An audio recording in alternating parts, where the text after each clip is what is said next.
Hello friends, কেমন আছো সবাই? আশা করছি সবাই খুব খুব ভালো আছো এবং আমিও তোমাদের ভালোবাসা এবং আশীর্বাদে মোটামুটি ভালোই আছি। তোমাদেরকে অসংখ্য অসংখ্য ধন্যবাদ আমাকে সাপোর্ট করার জন্য এবং পাশে থাকার জন্য। তোমরা সবসময় আমার পাশে ভাবেই থেকো। আজ সকাল থেকেই ভিডিওটা স্টার্টিং করে দিয়েছি। ঘুম থেকে উঠে কাঁথা ভাঁজ করছিলাম, কাঁথা ভাঁজ করে বিছানা গুছিয়ে বাইরে চলে গেছিলাম জামা কাপড় রোদ্দুরে দেওয়ার জন্য।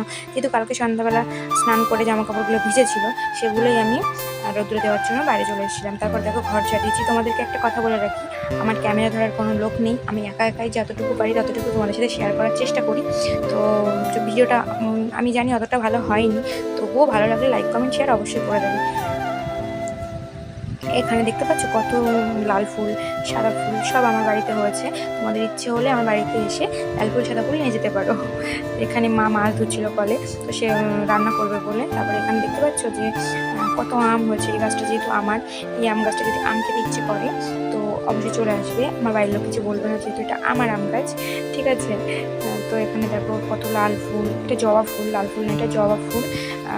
তারপর এখানে সাদা ফুল, এগুলোই আমি তুলছিলাম তোমার সাথে শেয়ার করবো বলে। তারপরে এত কিছু করছিলাম, বাট বিরাস করা হয়নি। তারপরে বিরাস করে নিয়েছিলাম, পেটে খিদে পেয়ে গেছিলো।